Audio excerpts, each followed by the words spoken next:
대한민국의 건국 이후에 가장 슬픈 사건을 하나 꼽으라고 한다면 여러 가지 있겠지만 세월호 사건은 대한민국의 6.25 전쟁 이후에 가장 슬픈 사건이라고 해도 과언이 아닐 것입니다. 국가와 국민의 세월을 멈추게 한 대단한 사건이기 때문입니다. 과거 구약의 유대 땅에도 이러한 고국의 어려움을 이방 나라에서 듣고만 있었던 그 관원이 하나 있었는데 오늘 본문의 주인공 바로 느헤미야라고 하는 사람입니다. 지금은 전화, 인터넷이라고 하는 그 통신시설이 있지만 본문의 느헤미야 시대는 오로지 확인한 사람의 증언에만 의존할 수밖에 없었던 시대였습니다. 얼마나 궁금하고 답답했을까. 본문의 기록들을 보면 느헤미야는 자신의 조국이, 자신의 고향 땅이 능욕을 당했다는 말을 듣고 굉장히 우울한 상태로 오랜 시간을 보냈다고 기록합니다. 이러한 시간을 가지고 있었다는 것은 어떻게 하면 내 위치에서 내가 할 수 있는 것이 없을까, 무엇인가를 고민하고 있었던 것이 분명합니다. 느헤미야는 그래서 참 좋은 사람, 의리가 있는 사람이다라고 말씀을 드릴 수가 있습니다. 그렇다면 오늘 이 글을 기록한 느헤미야는 어떤 사람인가? 성경에서 그에 대한 내용은 그리 많지 않습니다. 단지 오늘 그 느헤미야서 1장 1절에 보니까 하가랴의 아들 느헤미야의 말이라 이런 말이 있습니다. 느헤미야에 관한 이야기는 하가랴의 아들 느헤미야다 정도입니다. 아마도 그는 그의 할아버지 때에 예루살렘 성이 함락되었고 그의 할아버지와 온 가족이 바벨론으로 포로로 잡혀갔을 것이고 그러므로 느헤미야는 포로로 바벨론에서 태어났을 것이고 그러나 그는 자기 기지와 영리함과 여러 가지 자질로 인해서 이방 나라에 있지만 출세가도를 달린 사람 중에 하나가 느헤미야다라고 하는 겁니다. 1장 11절에 보니까 그 느헤미야의 직분이 나오는데 술관원이라고 나옵니다. 요셉의 기사에서도 이 술관원이 등장합니다. 이 술관원이라는 그 말은 말 그대로 왕이 술을 마시기 전에 일단 그 맛을 보는 사람이 술관원입니다. 왕의 생명과 직결되어 있기 때문에 굉장히 친분이 있는 사람, 굉장히 가까운 사람이 아니고는 함부로 맡기지 않는다 하는 겁니다. 그런데 이 사람은 단순히 술 검사에서 왕에게 바치는 일뿐만 아니라 왕과 이야기를 나누면서 그 자리에서 국사를 논하기도 했던 직분입니다. 일종의 비서실장 정도 되지 않을까라고 생각이 됩니다. 1장 1절에 하가랴의 아들 느헤미야의 말이라 아닥사스다 왕 제20년 기슬 르월에 내가 수산궁에 있는데 라고 기록합니다. 여기서 내가 수산궁에 있는데 이 기록을 한 이 느헤미야가 어디서 기록을 하고 있냐면은 그 왕이 거하고 있는 수산궁에 거하고 있습니다. 그 수산은 그 당시 나라의 수도 이름이고 이 수산궁이 고고학자들의 그 발굴에 의해 보면 순금과 은으로 지어졌고 상아로 조각을 해서 지어진 성이다라고 기록합니다. 그러니까 이 수산궁은 대단히 수려하고 아름다운 궁전 중에 하나가 수산궁입니다. 바로 이 당시의 제국의 강력함을 시사하는 건축물이라고도 말씀을 드릴 수가 있습니다. 바로 그 궁 안에 살았던 사람이 바로 느헤미야라 하는 겁니다. 근데 그러던 어느 날 느헤미야가 한 소식을 듣습니다. 1장 2절에 보니까 이런 말이 있습니다. 내 형제들 가운데 하나인 하나니가 두어 사람과 함께 유다에서 내게 이를 얻기로 내가 그 사로잡힘을 면하고 남아있는 유다와 예루살렘 사람들의 형편을 물은 즉 이렇게 나옵니다. 그래서 3절 4절에 보면 능욕당하고 환난을 당하고 예루살렘 성은 허물어지고 성문들은 불탔다 이런 얘기를 듣게 되는 겁니다. 이런 말을 듣고 난 다음에 느헤미야는 어떤 마음이 있었는가. 4절의 말씀에 보면 내가 이 말을 듣고 앉아서 울고 수일 동안 슬퍼하며 라고 말합니다. 얼마나 슬프고 얼마나 괴로웠을까. 수일 동안 슬퍼하면서 그는 어떤 생각을 하고 있을까. 아마 분명 그 마음속에는 조국에 대한 고향에 대한 뜨거움이 있었기 때문에 내가 내 위치에서 무슨 할 일이 없을까. 내가 내 나라 내 민족을 또 내 고향을 어떻게 하면 도울 수가 있을까. 그가 고민하고 생각을 했을 겁니다. 포로의 신분으로 메데 바사에 끌려왔다가 다행스럽게도 그는 출세 가도를 달립니다. 그러나 그가 고향에 돌아가서 예루살렘 성을 중건한다는 것은 여러분 정말 쉬운 일은 아닐 겁니다.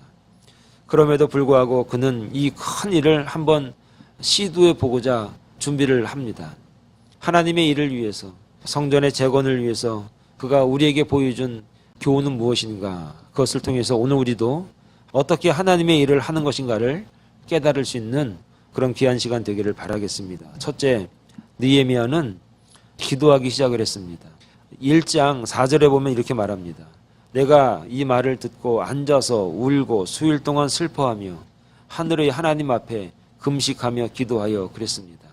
그리고 11절에 보니까 주여 구하오니 귀를 기울이사 종의 기도와 주의 이름을 경외하기를 기뻐하는 종들의 기도를 들으시고 오늘 종이 형통하여 이 사람들 앞에서 은혜를 입게 하옵소서 하였나니 그때에 내가 왕의 술관원이 되었느니라. 높은 지위와 명예를 가지고 있는 사람이 금식하면서 수일 동안 울면서 통곡하며 기도하기 시작했습니다. 앞에서 말씀드린 대로 느헤미야는 술관원입니다. 여러분, 술이라고 하는 게 무엇입니까? 사람들의 마음을 좀 이렇게 허술하게 만들고 좀 풀어주는 경향이 있는 것 같습니다. 아마 느헤미야가 그 점을 노리고 왕과 함께 술을 대하면서 가장 기분이 좋을 때 자신의 어려움과 고난과 바람을 왕에게 요청할 수도 있었을 것입니다. 그러나 느헤미야는 이렇게 인간적인 관계와 친분을 이용하기보다 하나님께 먼저 기도하는 사람이다라고 하는 겁니다. 그가 이런 기도의 방법을 택한 데에는 아마 몇 가지 이유가 있을 겁니다. 그 첫 번째는 그는 하나님을 섬기는 유대의 교육의 효과여서입니다. 그는 하루에 3번씩 기도하면서 하나님 앞에 자신의 죄를 고백하고 자신의 인생을 하나님 앞에 맡기는 그러한 기도의 삶이 어려서부터 그에게 있었을 겁니다. 그래서 어떤 문제와 어려움이 다가왔을 때 사람에게 인간적으로 나가기보다 먼저 하나님 앞에 기도하는 느헤미야의 모습을 우리가 이해할 수가 있습니다. 두 번째로 이렇게 느헤미야가 먼저 하나님 앞에 기도할 수 있었던 그 원인이 무엇인가 하면은 에스라 4장 11절 이하의 말씀에 보면 이런 말씀이 있습니다. 아닥사스다 왕에게 올린 그 글의 초본은 이러하니 강 건너편에 있는 신하들은 왕에게 아뢰나이다. 당신에게서 우리에게로 올라온 유다 사람들이 예루살렘에 이르러 이 패역하고 악한 성읍을 건축하는데 이미 그 기초를 수축하고 성곽을 건축하오니 이제 왕은 아시옵소서. 만일 이 성읍을 건축하고 그 성곽을 완공하면 저 무리가 다시는 조공과 관세와 통행세를 바치지 아니하리니 결국 왕들에게 손해가 되리이다. 이 말이 아닥사스다 왕에게 보고가 된 겁니다.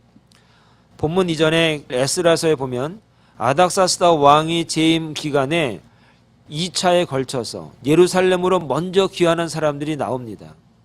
근데 그들이 먼저 행한 것이 무엇이냐면 성을 다시 중건하는 일이었습니다. 그런데 이것을 시기하던 주변 국가들이 이것을 아닥사스다 왕에 고발을 한 겁니다.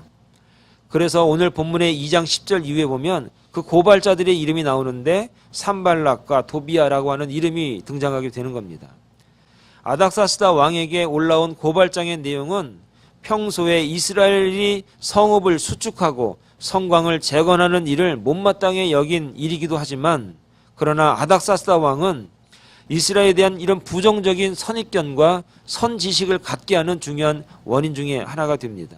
그래서 에스라 4장 21절 이하에 보면 성을 재건하는 것을 무력으로 막아버리고 맙니다.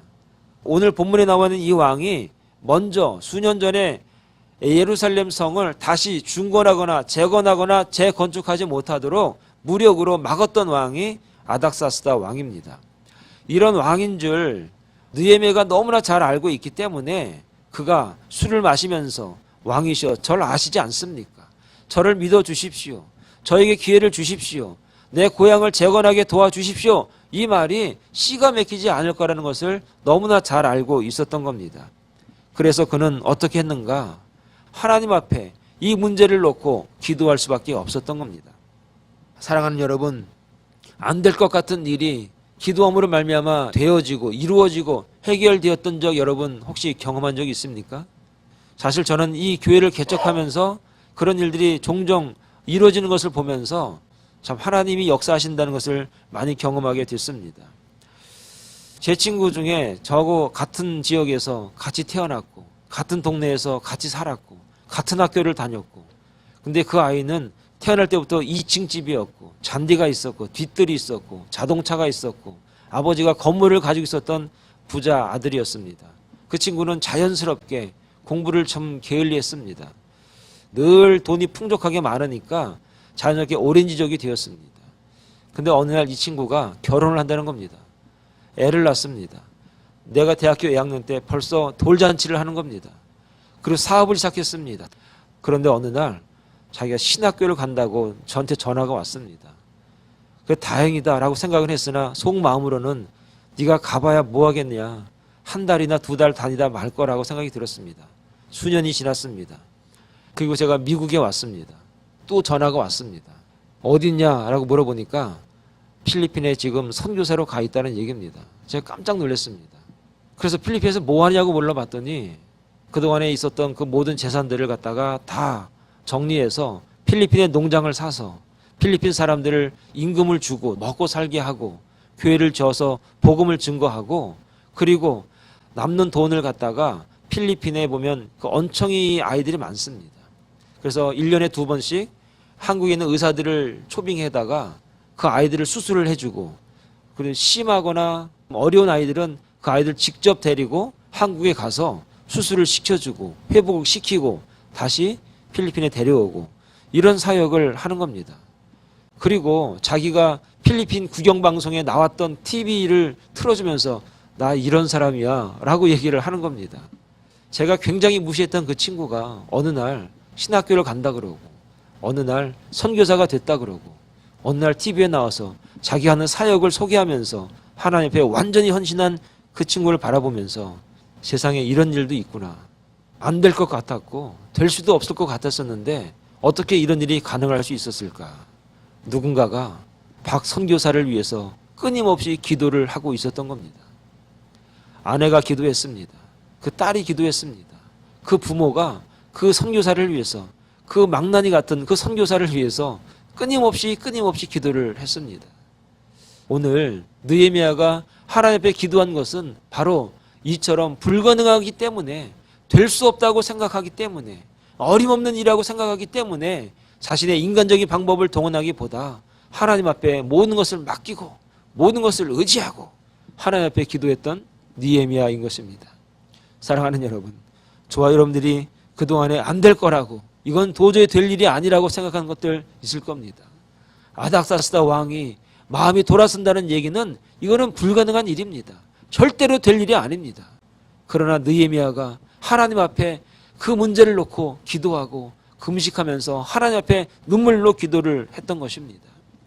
잠언 21장 1절에 보면 이런 말씀이 있습니다.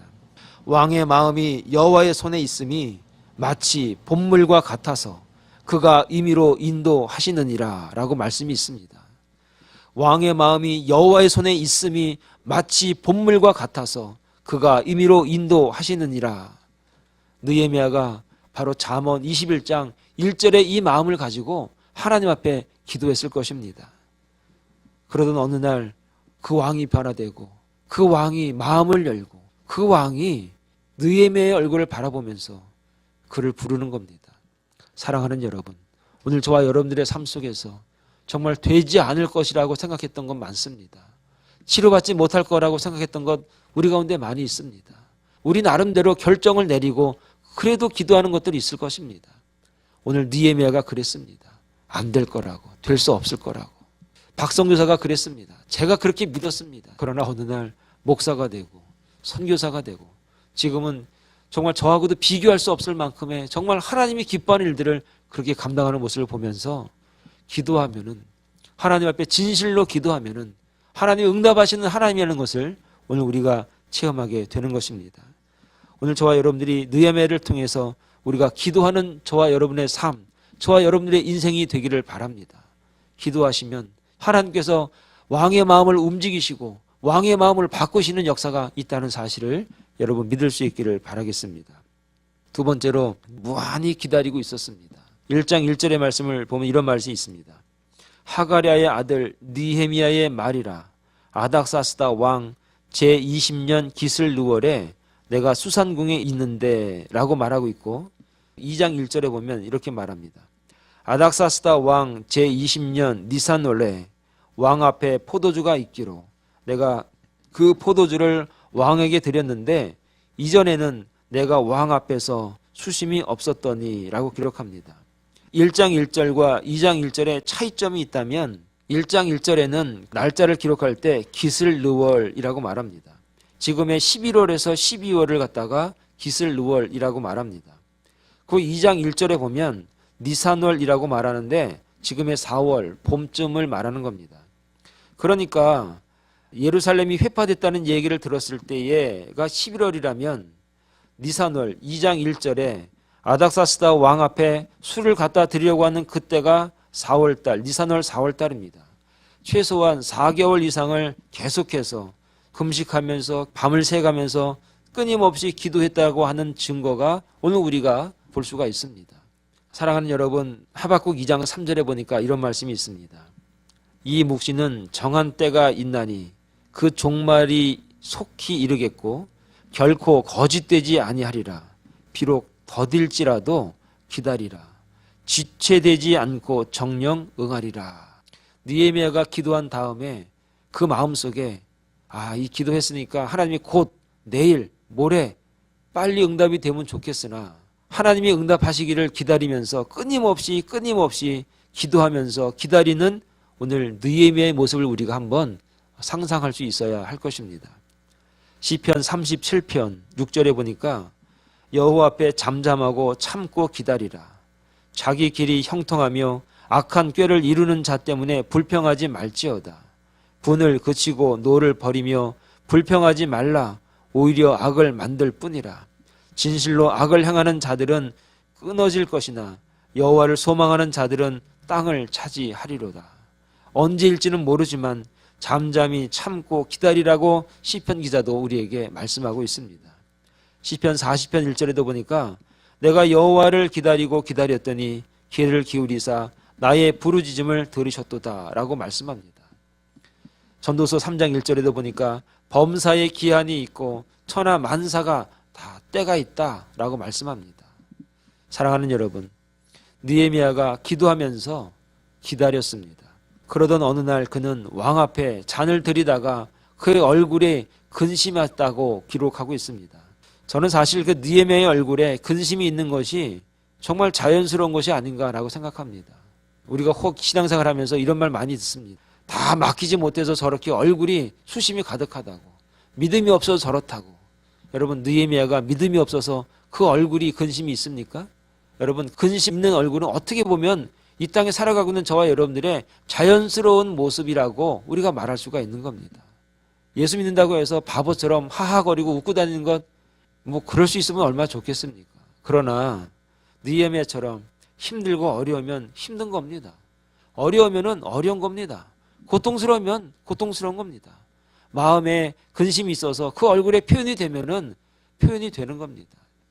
그런데 문제가 무엇이냐면 2장 2절에 보니까 왕이 내게 이르되 내가 병이 없거늘 어찌하여 얼굴에 수심이 있느냐. 이는 필연 내 마음에 근심이 있음이로다 하더라. 그때에 내가 크게 두려워하여 이렇게 말합니다. 느헤미야가 크게 두려워한 것은 당시 페르시아의 법에는 왕 앞에 시중드는 자들의 얼굴빛이 근심이 띄워지게 되면 그 순간에 직위가 박탈되는 그런 율법적인 법이 있었습니다. 왕이 봤을 때 느헤미야의 얼굴에 술관원장의 얼굴이 근심이 있는 겁니다. 그래서 오늘 2장 2절에 그때에 내가 크게 두려워했다라고 말하는 겁니다. 얼마나 그가 근심했으면, 얼마나 그 마음에 큰 걱정거리가 있었으면 왕이 지적할 정도로 그가 두려워할 수 있었을까.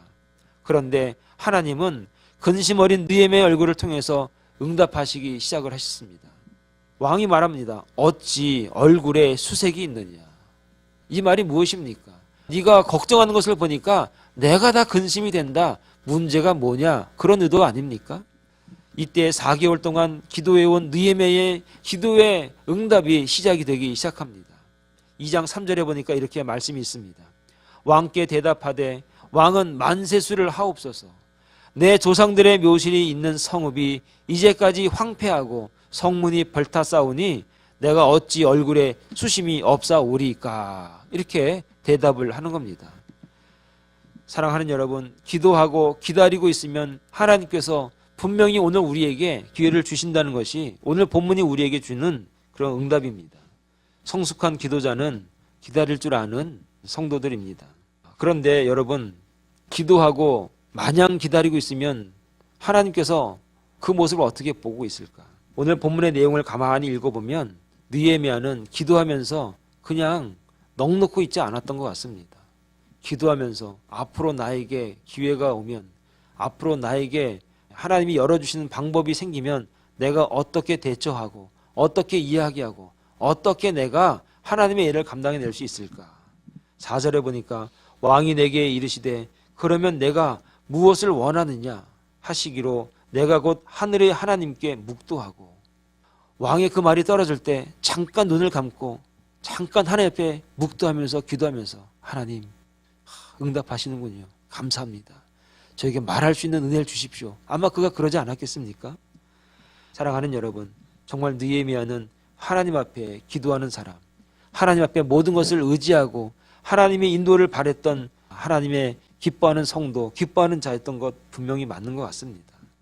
3절에도 보면 어찌하여 수심이 있느냐 물었을 때에도 왕은 만세수를 하옵소서 하는 이 여유와 이 배려와 이 겸손함과 이 차분함과 이 겸허함과 자신을 낮추는 이 모습들 여러분 보시기 바랍니다. 정말 상식과 예의가 있고 절차가 있고 절도가 있는 이 모습, 상황이 급변하는 그 상황 속에서도 자신의 그런 생활이 흐트러지지 않는 그 모습을 보면서 정말 느헤미야는 주도 면밀한 사람이구나라는 것을 우리가 볼 수가 있습니다. 그는 고향에서 자신이 예루살렘 성을 다시 중건하기 위해서 정말 정확하면서도 분명한 계획을 갖고 기회가 왔을 때 그동안에 기도하고 있던 그 주도 면밀한 계획을 왕 앞에 이제는 내려놓게 됩니다. 5절 말씀을 읽어드리면 왕에게 아뢰되 왕이 만일 좋게 여기시고 종이 왕의 목전에서 은혜를 얻어싸우면 나를 유다 땅 나의 조상들의 묘실이 있는 성읍에 보내어 그 성을 건축하게 하옵소서. 6절에도 보면 그때 왕후도 왕 곁에 앉아 있었더라. 왕이 내게 이르시되 내가 몇 날에 다녀올 길이며 어느 때에 돌아오겠느냐 하고 왕이 나를 보내기를 좋게 여기시기로 내가 기한을 정하고. 예루살렘 성을 재건하고 성벽을 재건한다는 것, 이것이 하루 이틀 만에 이루어질 일이 아닐 것입니다. 대충 계획을 짜봐서 어림잡아서 몇 개월이면 될 겁니다. 이렇게 되지 않았습니다. 정확한 기한을 왕에게 알리는 겁니다. 철저한 계획과 철저한 준비를 그가 기도하는 가운데 세웠고 그 이야기를 왕에게 했을 때 왕의 마음속에 든든했고 믿을만 했을 겁니다. 아, 얼마만큼의 시간을 주면, 얼마만큼의 기간을 주면 다시 고향에 갔다가 돌아올 수 있겠구나라고 분명한 계획을 왕이 알 수 있도록 느헤미야가 준비하고 있었던 겁니다.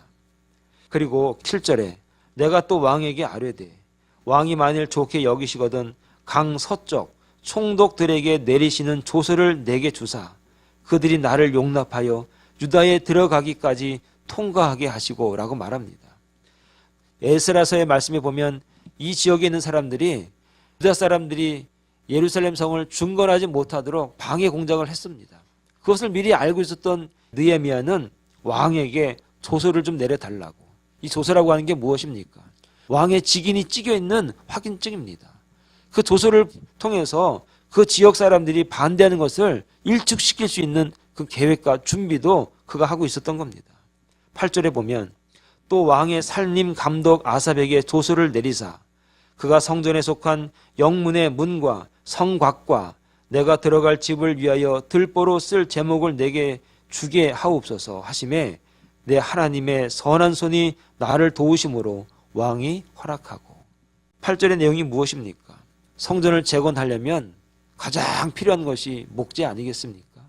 이 목재를 위해서도 살림 감독 아삽에게 조서를 주십시오. 그러면 재료를 그가 허락할 겁니다. 정말 느헤미야는 아주 주도면밀한 계획을 가지고 왕에게 대답을 하고 요구를 하는 모습을 보게 됩니다. 사랑하는 여러분, 우리가 기도하면서 하나님 앞에 다 이루어 주실 줄로 믿습니다 하는 것도 좋지만 하나님, 이런 계획과 이런 준비가 우리에게 필요하고 이런 결과가 필요한데 하나님, 이런 주도 면밀한 계획 가운데 역사하여 주셔서 우리에게 은혜를 주시고 인도하여 주십시오. 자녀를 위해서 기도하실 때도 정말 주도 면밀하게 계획을 가지시고 철저하게 그 아이를 위해서 기도해 줄 수 있기를 바랍니다. 여러분이 하나님을 위해서 또 이 땅에서 정말 주님 앞에 쓰임받기를 원하신다면 정말 주도 면밀하게 기도할 수 있길 바랍니다. 구절을 보면 더 놀랄 일이 군대 장관과 마병을 보내어 나와 함께 하게 하시기로 아닥사스다 왕에게 무엇까지 요구하냐면 군사들도 요구하는 겁니다. 이게 왜 중요하냐면 그 당시에 치안의 문제 아니겠습니까?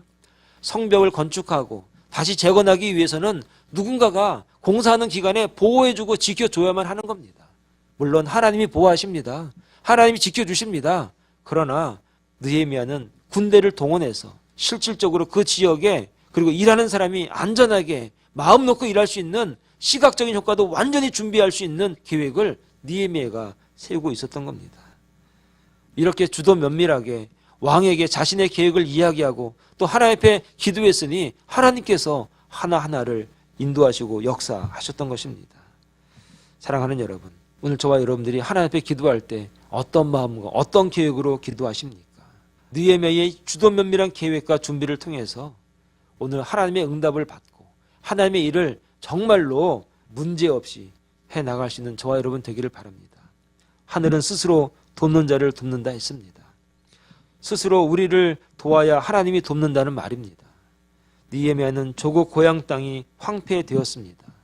이 소식을 듣고 자기가 할 수 있는 것을 했습니다. 그게 출세해서 높은 지위에 올라 있으나 그래서 기회가 다른 사람들보다 더 많을 수도 있습니다. 반면에 그가 회피하면서 모른 척해도 누가 뭘 할 사람 하나도 없습니다. 그러나 그는 마음이 뜨거웠습니다. 하나님을 사랑했습니다. 그리고 자기 고향에 대한 뜨거움이 있었습니다. 그래서 그는 스스로 돕기 시작했습니다. 계획하고 준비해서 하나님 앞에 기도하기 시작했던 것입니다. 사랑하는 여러분, 기억하시기 바랍니다. 하나님의 일은 느헤미야처럼 하는 것입니다. 우리 교회도 느헤미야처럼 정말 기도하고 기다리면서 주도 면밀하게 하나님 앞에 쓰임 받을 수 있는 그런 성도와 교회가 다 될 수 있기를 간절히 축원을 드립니다. 기도하겠습니다.